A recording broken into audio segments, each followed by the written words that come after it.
Hi MennoNerds vloggers.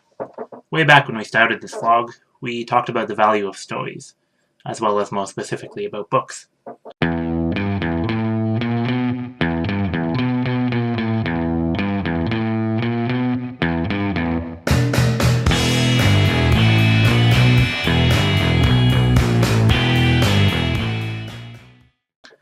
Stating propositions is rarely as effective as helping people relate through stories.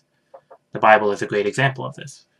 That doesn't mean that there aren't facts involved in the Bible, but it is not a systematic theology textbook. It's a story of God and God's people, told by particular authors in particular locations and particular times, dealing with particular social issues, with particular theologies, and so on. When the Bible was written, stories were most commonly spoken, not written down. Now again, in more recent history, books are not the most common way we tell stories in our culture. Whether that shift is good, bad, or neutral, that role of shared cultural stories now most often comes through the medium of video, with movies and TV. So my next question for the vloggers: what are your favorite movies or TV shows, and why? I invite the vloggers to go deeper if they'd like, but I'll run through a few of mine quickly. Number 1. Jane the Virgin. I just started watching this after it came to Netflix Canada recently. It's a very well-written show and well-acted show, both funny and dramatic, and there's a pretty realistic portrayal of the role of religion for the average American family too. Sometimes it's good, sometimes it's bad. A lot of TV shows just ignore religion, or else when they bring it in, it's really, really bad. This doesn't do that.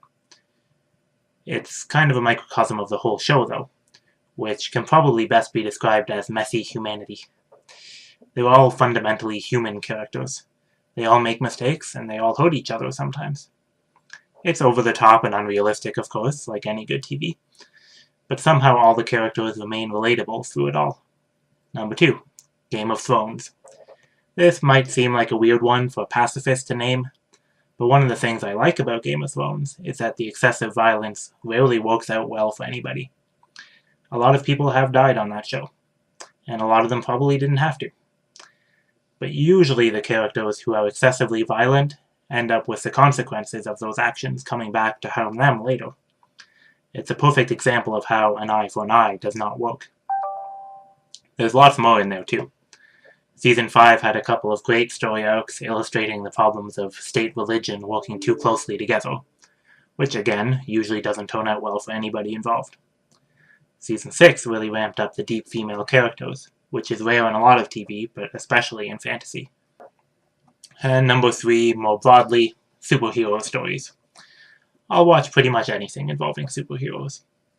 In the last year, we have seen Captain America Civil War and Doctor Strange from the Marvel Cinematic Universe, Batman v Superman and Suicide Squad from the DC Universe, and X-Men Apocalypse and Deadpool from the Fox Universe. Plus, in TV, we've watched Marvel's Agents of S.H.I.E.L.D., The Flash, Supergirl, Legends of Tomorrow, Daredevil, Jessica Jones, and Luke Cage. It's kind of the jackpot right now for superhero content. But what is it that I like about them? There's the classic good versus evil, of course, although in modern superhero stories they often do a better job of conveying the gray areas that exist in real human life. There's usually some good political themes loosely behind them as well, though. Captain America Civil War captures this well. The real villain is paper thin, and not actually that important to the story, but you get where both positions within the Avengers are coming from. Team Iron Man wants more control over people with superpowers. This could be seen like those calling for more accountability on police, who are typically trying to do good but often end up harming the most vulnerable instead, especially when they don't have that accountability put over them. Team Captain America doesn't want to register with potentially corrupt governments, which doesn't sound too far off of some other real-life examples like Nazi Germany registering Jews, which, remember, he fought against before he was frozen in ice for a generation, or Donald Trump's desire to register Muslims, for a more contemporary example.